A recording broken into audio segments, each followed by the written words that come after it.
Bangladesh. We're not going to Bangladesh. Where are we going? We're going for Umrah. Alright, so we're going to New York.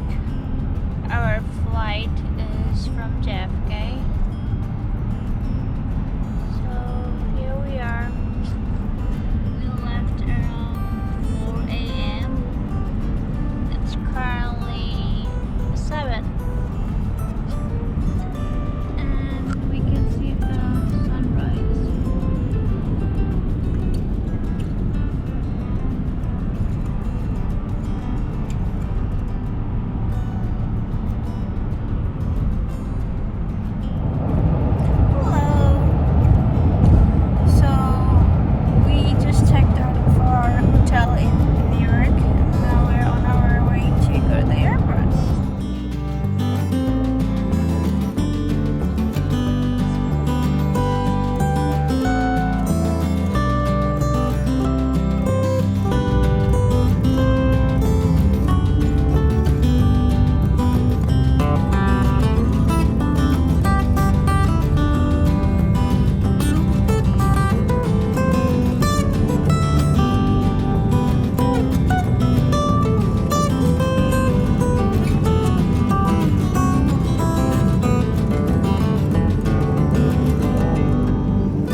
Cairo airport here.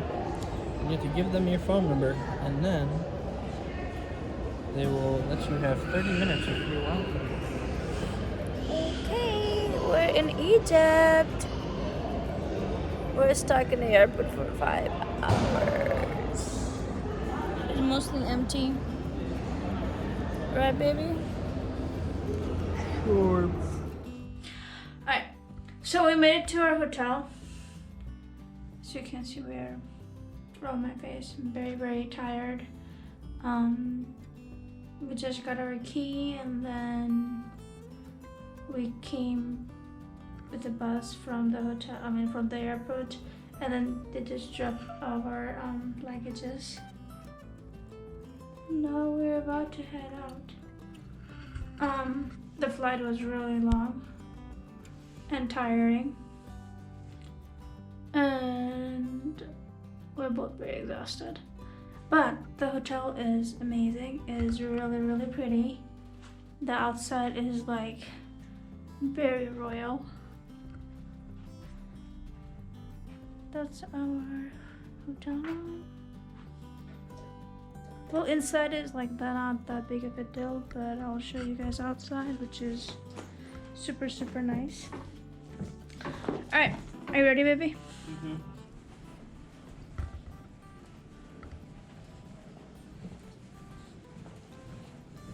Very cute. Mm-hmm.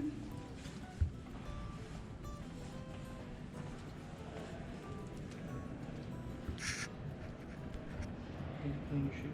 Guys, look at this hotel. Look at all these lights. This is mesmerizing. It's so pretty. I can't believe it.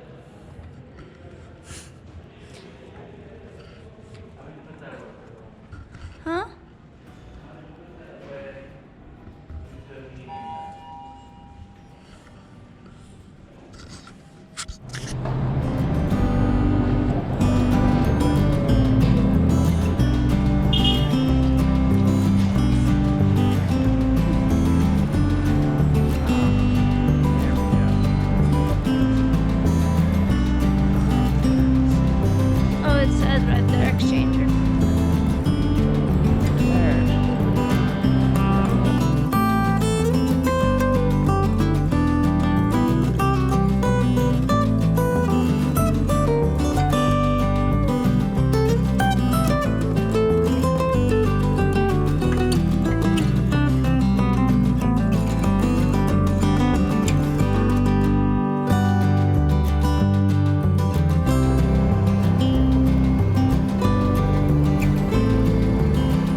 Medina. And he encouraged the Sahaba to come migrate to Medina. And he said a time will come when people will entice you to go to more fertile lands, meaning when Syria will be conquered, when others will be conquered. And he said, Medina is better for them. Al-Madinatu khayrun lahum law kanu ya'lamun. Medina is better for them if they only knew. Now, by the way, I need to point out here, this hadith only applies to those who leave Medina for the sake of financial benefit. In that case, Medina is better for them. However, the majority of Sahaba did end up leaving Medina, but for da'wah reasons. Islam would not have spread if they stayed in Medina. They understood that this hadith doesn't mean that you live in Medina for no reason. No, if you're leaving Medina for an Islamic reason, then yes, that is good, that you go and give da'wah, that you go and you conquer lands.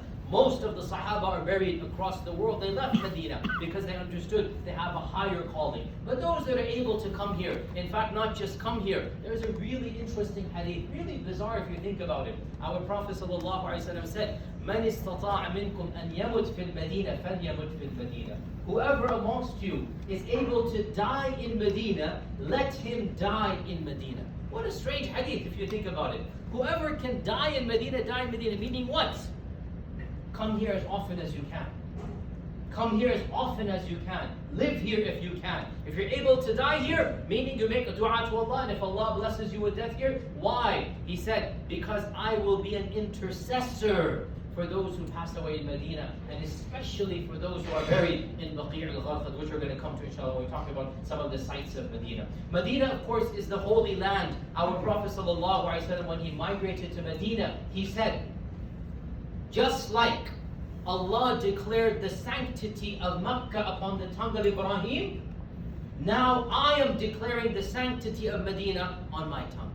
Allah has made Medina a haram, like Allah made Makkah a haram. This was new when Islam came. The Quraysh knew that Makkah is a haram.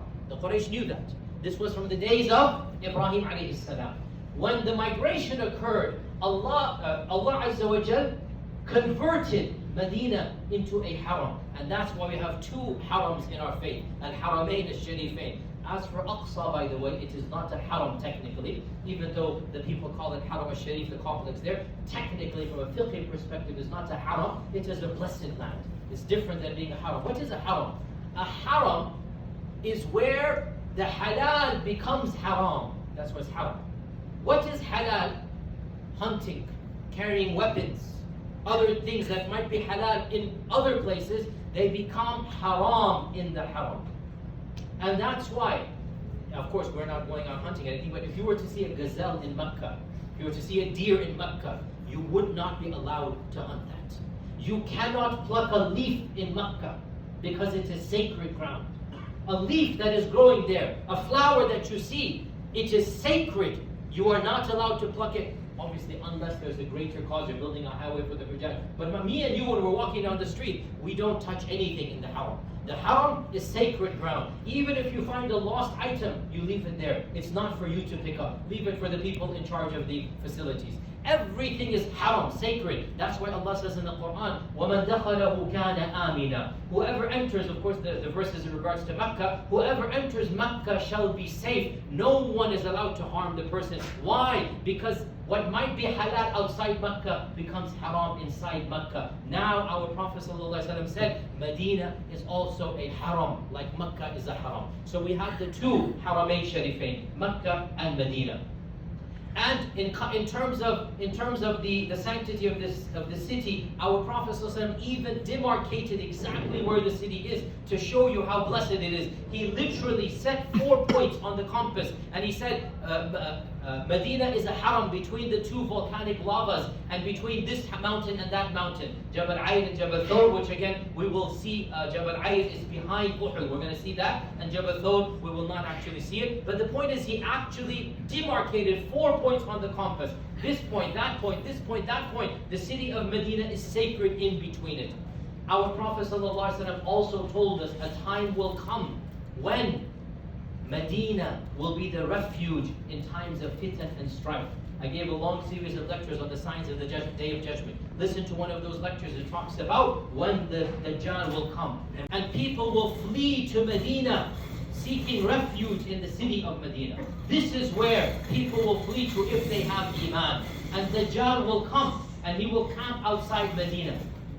Dajjal will come and he will try to enter the city to destroy it, and the angels of Allah will come down and prevent him from entering the city. Our Prophet ﷺ said, Allah has protected Mecca and Medina from the Dajjal. When the Dajjal will try to enter it, the angels will prevent Dajjal from entering. Then Dajjal will be able to, at least, Allah will give him some powers that his followers will think miraculous. So the earth of Medina will shake. There will be an earthquake.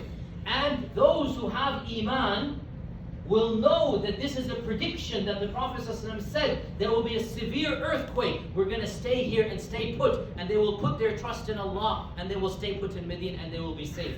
But those of weak Iman will think the end is nigh. We have to go to the Dajjal's army to be safe. So they will leave Medina. And our Prophet ﷺ said, Medina is like a furnace. It purifies the filthy from the pure. Medina is like a furnace. The iron that goes through the furnace, the munafiqeen leave and the pure people remain. And this is one more manifestation of that towards the end of times. And our Prophet ﷺ told us that when the Dajjal will come, he will climb one of the mountains of Medina. He will not be able to get into Medina. He'll climb one of the outside mountains.